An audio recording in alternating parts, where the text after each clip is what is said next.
Hey everybody, welcome back to the Dungeon Dive. Daniel here. I hope you're doing well, and if you're not, I hope you are soon. All right, today we are going to be taking a very quick look at 6 by 6 Tales, a solo fantasy adventure game. And this is a game from Jack D, and it is available at jackdgames.com, and it is available for free. And we have taken a look at two other games from Jack D on the Dungeon Dive, and that is Dungeons of D and Adventures of D. And I really enjoy Jack D's games. They are really fun, and this one is no exception. 6 by 6 Tales is basically a very small kind of micro overland crawl where you are creating a very simple character and you are exploring a grid that is 6 by 6, a land within this grid, rolling dice, looking up tables, kind of determining what you discover, picking up quests, going on dungeon crawls, delivering things, and exploring the land, trying to survive for 3 whole weeks in this land and trying to explore as much of the map as possible. So the game comes in two different varieties. One is all of the things you will need are on 2 sheets. So I have printed out just the sheet version of the game, and you have all of your rules on 1 sheet and then all of your random encounters on another sheet.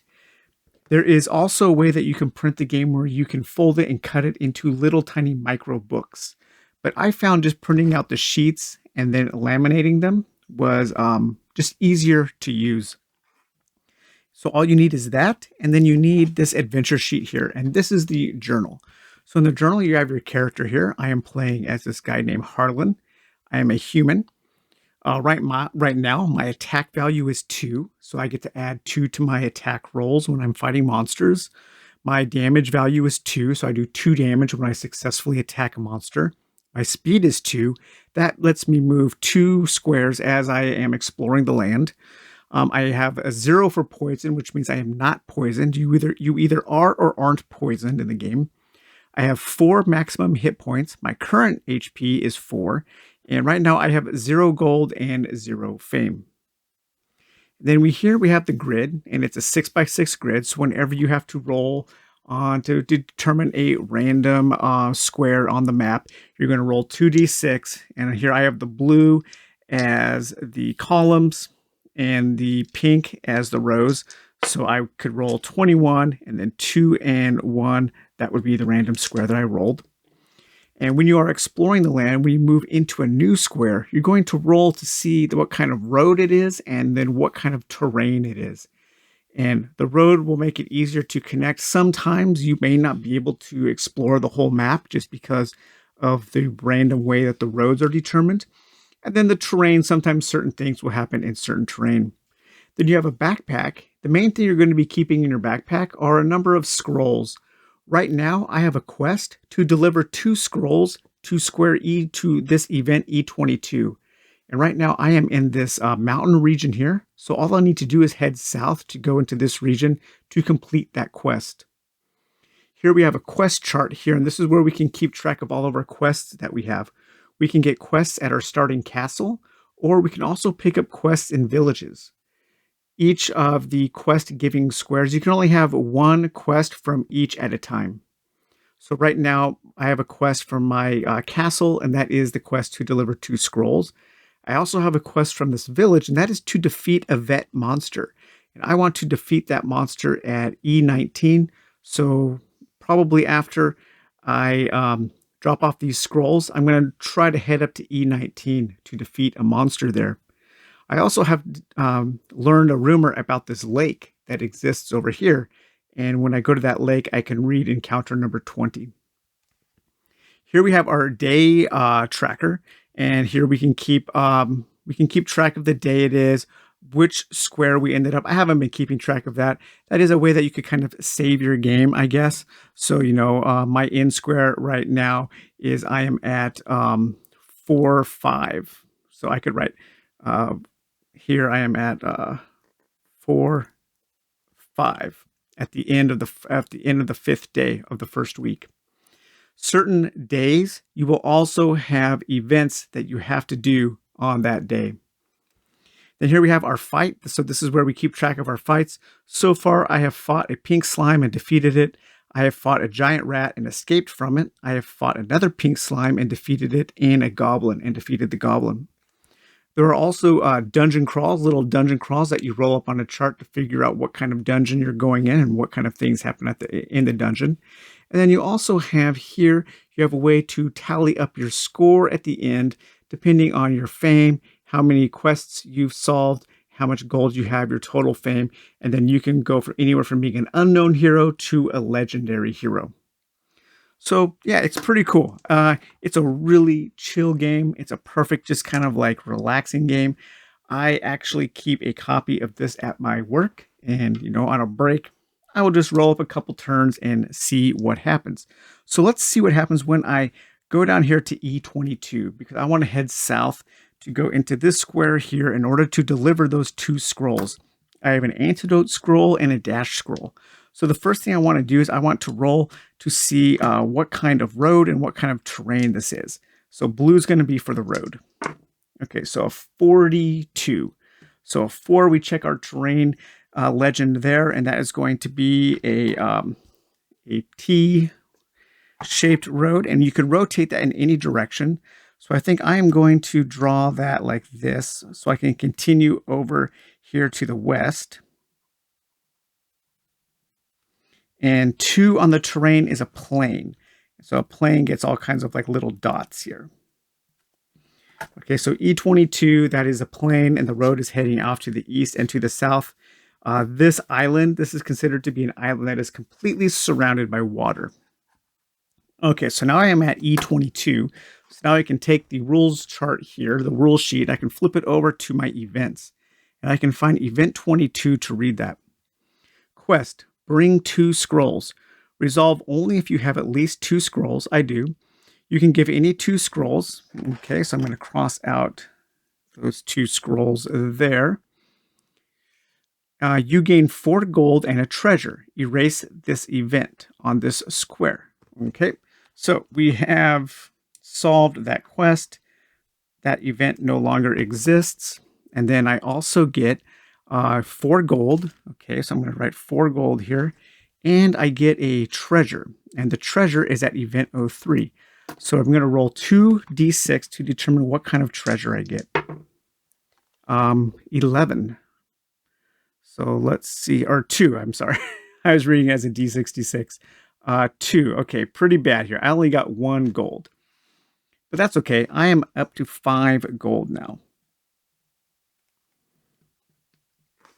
Okay, so the next thing we need to do is we need to also have our daily event here, because when we moved into this square, we went ahead and checked off that day there, and now we need to read E39. So let's see what happens here on E39. E39, a day event. An unusually bad weather. Roll a d6. Okay, so let's see what happens here for our weather. We rolled a 5 here. Okay, E39, 5. You may not move to a revealed square with that type of terrain this turn. Write on the notes on J05 as a reminder. Okay, so on our next turn, we cannot move into a forest if we roll a forest. So I could write down here on our little notes, can't move into forest. So that would be kind of a reminder that we can't move into a forest on our next turn because of the bad weather. So we have a new day. We have our day event. We didn't have to check for poison. Now we also can level up. I have 5 gold, and you can pay the next level of gold that you need to. So if my HP is 4, my max HP is 4, and I want to go up to 5, I could spend 5 gold in order to level that up. It says right here, you may level up 1 stat per turn and only by 1. To level up attack, damage, speed, or max HP, spend gold equal to the target number. So I'm going to spend 5 gold, and I'm going to raise my max HP up to 5. I've almost died a couple times fighting, so I think it's good to get some more HP. And now we can have our terrain event. I might have done some of these out of order, but I wanted to kind of show everything right off the bat here. So now we're going to have our terrain event. Our terrain, we are in the plains. So we're going to roll 2d6 here. Okay, and we rolled a 7. A 7 is we have to fight this week's monster. We are still in week 1. Okay, so week 1 here, and we are in a plain. So we are going to fight another pink slime. So I'm going to go ahead and write pink slime on my monster chart here. Pink slimes have an attack rating of 8. They do damage of 1, and they have 1 hit point. Fighting is pretty easy in this game. You have to roll, and you have to meet or beat that attack rating. And if you do, you do damage to the monster. If you don't, then they do damage to you. And I have an attack rating of 2, so I get to add 2 to this roll. So I'm looking for a 6 or higher. And I rolled a 3. Okay, so I failed to attack the slime. So the slime attacks me for 1 HP worth of damage, bringing me down to 3. Okay, so this is the second round here. And there we go. 11 plus 2 is 13. So I kill the slime. And because this is week 1, for my reward, I get 1 gold. So bring me back up to 1 gold. Okay, so now everything on that day is done. So now we're going to enter into the next day. And so the next day starts week 2 of our journey. So I'm going to go ahead and mark off week 2, day 1. There is no event for that day. We don't have to do a day event. I'm not poisoned. I can't level up. So now we have to move. So I want to get up to here. I want to get up to E19. I have a speed of 2, so I can move 2 squares. So I'm going to move into this forest. Remember, on this turn, I can't, or into this mountain region. On this turn, I can't move into a forest. So I'm going to try to explore this square here and hoping that it is not a forest. So the first thing we need to do is we need to roll our road and terrain. Okay, so 4 for our road. So we have another T road, and we have a plain. Okay, so it's not a forest. So I'm going to have my T road go in this direction here like this. And then add my dots for my plain there.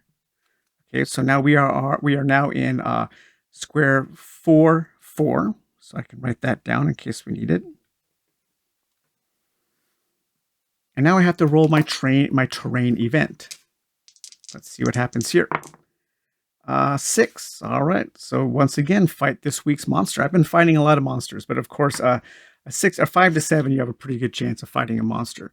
But we are in week 2 now, and the monsters get more powerful as you go through the weeks. So we are in week 2. We are in plains. I am fighting a blue slime. Uh-oh. Slimes have evolved. Okay, so blue slimes have an attack value of 9. And they have a damage value of 2. And they have 3 HP. So there is kind of this race of numbers here where you want to level up quite a bit in that first week because you're going to start facing off against more powerful enemies. So when you fight, you do have the option at the beginning of a fight, you have this short break where you can try to escape. And if I roll a d6, if I roll a 1, I don't escape. But if I roll a 2, I can escape. You can also use items. Now, I don't have any items to use. And that attack value is a 9. So I have an attack bonus of 2. So that means I need to get a 7 or higher. The odds are in my favor. So let's try to fight this blue slime. All right, there we go. So we hit the blue slime, doing 2 damage to it, bringing it down to 1 HP. The second round, let's continue. And there we go. Okay, so we killed the blue slime, taking it down to 0 HP. And for that reward for a week 2 monster, we get 2 gold, bringing me up to 3 gold. Okay, so that was our terrain event. Now we do our square event. We don't have any square events here, and now is the end of that turn. So now it is the next day. So week 2, day 2, there is no daily event, but now we can level up. I have 3 gold. I am going to level up my attack value to 3. Anytime you level up a stat, you also gain 1 current HP. So I'm going to bring my 3 up to a 4, and I have spent my last gold there. So now I want to explore 2 squares to get closer to E19. So I'm going to head north. So let's see what happens on this north square here.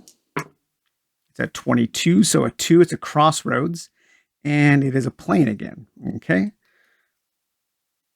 So the crossroads going to the east here, it's not going to be able to connect to that road, so it's not actually going to exist. So we're just going to keep it like that. The plane has continued, and now I'm going to move into that square. So let's see what that is. What do we have here? A 42. Okay, so we have a T junction here, so I'm going to split that off like this. And a 2 is another plane. This is a big plane. There's a lot of planes here. So now I will definitely be able to make it into this square to fight a veteran monster for our next quest. And hopefully I can make it all the way back to the castle on my next turn to where I can pick up a new quest there. But right now, after we've moved, we need to roll for our train event to see what happens to us in these planes here. And what do we have there? A 9. 8 to 10, nothing of interest. Okay, so a pretty boring day of travel there. So let's go ahead and move into E19. So let's see, square event, no square event, in turn. So now we have a new day. And we are at week 2, day 3. So we are going to have a daily event here. And that is going to be event number E35. Let's see what happens today. E35, a day event. Hey, what's that? Roll a D6. A 1. That's probably pretty bad. Your food this morning was terrible. Gain poison. Okay, so as we move through the plane, something we ate poisoned us. So now we are poisoned. So now at the beginning of each day, when we get back to that, we are going to have a poison check, or we might lose some HP. One of the things you can do back at your castle is you can heal your poison. So let's go ahead and move, and we're going to go over to E19 here to see what where this veteran monster is. And our road is 2-4. Okay, so we do have a crossroads, but it can't head south because that village is cut off. So it's going to be like this. Okay, so there's our road, and then a 4, it is a forest.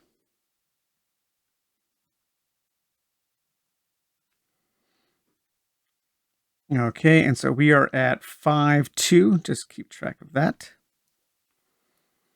And now we are at E19, and this is a quest. So first of all, we do need to, let's see, we go to E19 here. E19, all right. Quest, defeat a monster. Fight this week's veteran monster. After the monster is defeated, you gain a treasure, erase the event, and then cross off the quest. Okay, so the veteran monster, we are in a forest, and we are on week 2, so we are going to be fighting a giant bat.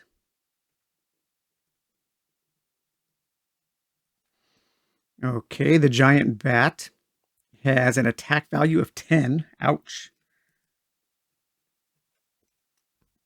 And it does 1 damage. It only has 1 HP, but it also has ambush, which means that we can't escape from it on the first turn, and also we can't damage it on the first turn. Additionally, it is a veteran monster, and it gains this before the fight. So we're going to roll 1d6 to see what kind of ability this monster has. And a 6. It has regen. Regen, if the monster is at 0 HP, roll 2d6. So the monster might be able to come back to life and continue fighting. So we need to roll to see if we can defend it against the giant bat this turn. We can't damage it because it does ambush. And 10. All right, so we successfully defeated we hit the monster, but we weren't able to do any damage, meaning that we blocked it from hitting us. So that's good. So the next round, we can escape now, but I really need to fight this monster for this quest. And a 6 plus 3 is 9. Okay, so we do not hit this monster. So now we do take 1 damage, bringing us down to 3. All right, come on. We need to get a good roll there. A 7, that was a 7. Plus 3 is 10.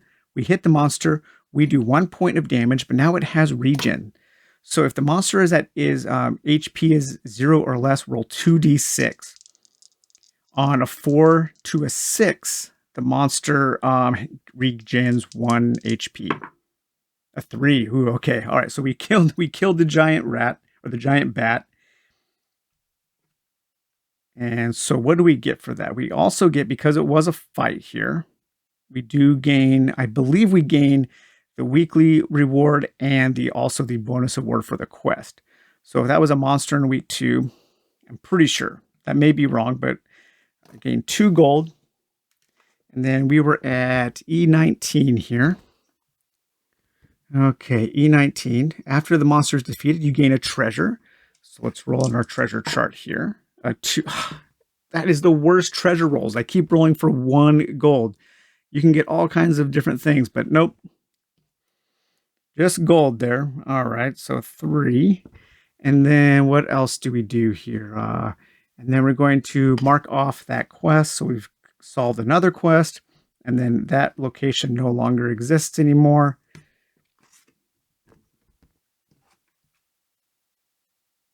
And then we would continue on like that. Probably the next day, I would go back to my castle. I would gain a new quest, and then I would heal my poison, maybe heal some HP. And then I would continue on, continuing to explore the land, hoping to explore the whole thing within a certain number of weeks. So 3 full weeks and then 1 final day. And then, if you die, you read a little game over thing.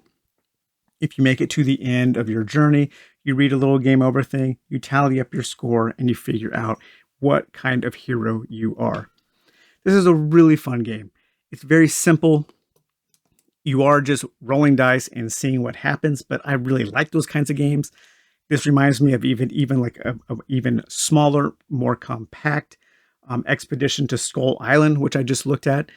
These are some of my favorite style of games now. I like that they're low key, they're low stress, they're easy to get to the table. They don't take a ton of components, a ton of setup time. I can easily keep this. What I do is I keep all of these printout games. I just keep them in these folders here marked with what they are. And then I have a little file folder that I can keep all of these in. So that way, when I want to play 6x6 Tales, I can just take out my envelope there and set it up very easily. It's very easy to keep set up at your work. If you wanted to have like a little lunchtime adventure or a little break time, a little coffee break adventure. And yeah, I really, really enjoy this nice, simple little game. There is a lot going on. There's a lot to see. You could play this game quite a few times and have a very, very different experience each time you play. So very cool. 6x6 Tales from Jack D. Check it out. Also check out his other games, Adventures of D and Dungeons of D. I think all of the games that I've played for him so far, I've liked a lot. This one might be my favorite just because it is so simple and the components are just so easy to get out and set up. So I really appreciate it for that. Sorry guys, well I hope you enjoyed taking a look at 6x6 Tales. We will talk to you later. Bye-bye.